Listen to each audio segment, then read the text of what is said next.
So yesterday the 5 Hawke's Bay Councils achieved quite a significant milestone in our cyclone recovery. We have received an offer from central government with regards to the funding package, and that includes funding for the voluntary property buyouts, investment in flood protection, and also funding to invest in our transport and roading infrastructure. So the total package is around $556 million. 92.5 million of that is for the property buyouts, and that involves a 50-50 cost sharing scheme, a split between local and central government to pay for that.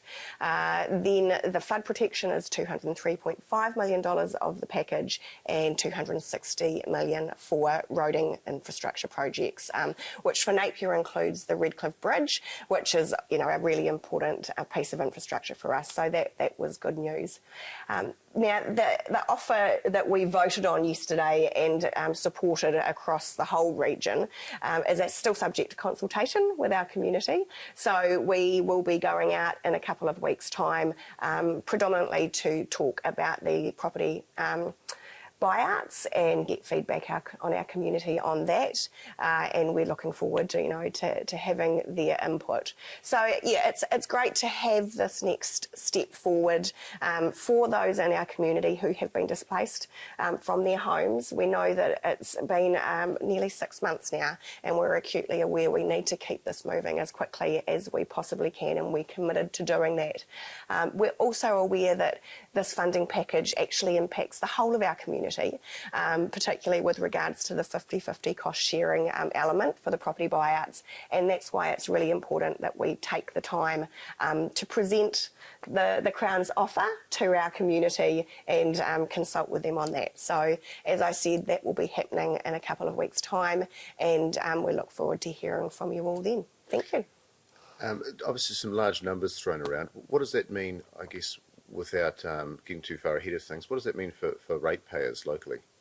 Well, I guess that the component that will affect local ratepayers is the 50-50 sharing on the property buyouts, cost sharing situation. So we've done some early modelling and cost estimates around what that's likely to cost, which is where the $92.5 million contribution has come from the Crown, and that's to cover both Napier and Hastings, because we're the two councils that are affected with Category 3 properties.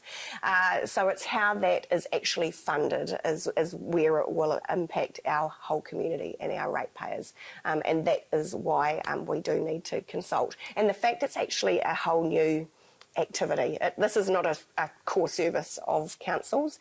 It's not something we typically go out and buy residential properties. So under our legislation, that means that this is a new service, so we must go and ask for our community's input into doing that. What was the general feeling, I guess, from you and I guess from other councillors about the package?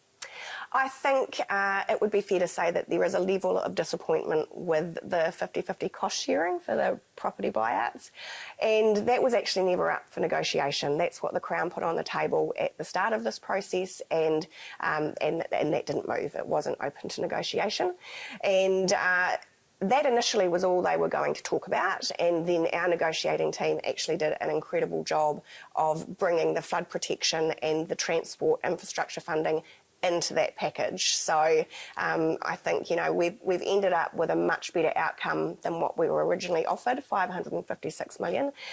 It still falls well short of what we need, and certainly I will be looking forward to future conversations with the Crown to ensure that we get ongoing support as we rebuild all of this much needed infrastructure throughout our region.